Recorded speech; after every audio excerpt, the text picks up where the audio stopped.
Yung plano po natin na magtayo ng dialysis centers sa mga malalayong lugar ng North Cotabato, tulad ng Banisilan, Arakan, Pikawayan, Alamada, Itsayap, Tulunan. We'll start here in Pikawayan. This is a property owned by The Bulaklak the family. Bulaklak family. Ito si retired Colonel Aaron, Dr. Aaron Bulaklak. Sir. So ito yung ino-offer niya na space for the dialysis center. Yes, sir. Ito yung ino-offer namin for dialysis center temporarily.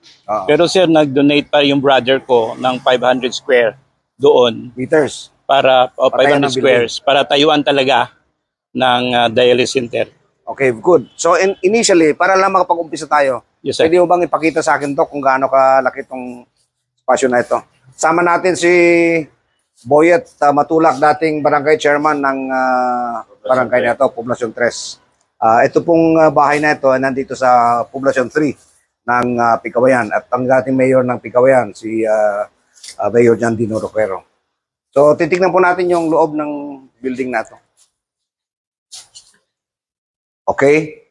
So, wow, malaking espasyo. Oh, sir. So, ang plano ng aking kaibigan na magdo-donate ng mga equipment, si Herman Panghulan ng Philippine Kidney Care Center, 10 units actually ang ipapalagay niya. And kailangan natin siguro dito, Doc, malagyan ng air condition para yung mga pasyente natin ay komportable, no?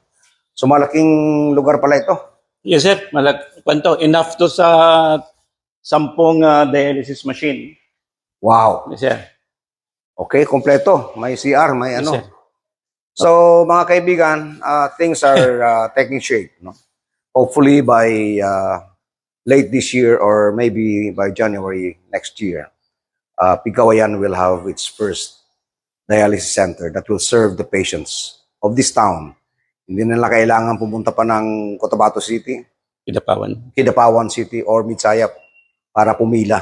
Sapagkat dito mismo sa Pikawayan ay maglalagay tayo ng pinakaunang rural dialysis center sa lalawigan ng North Cotabato.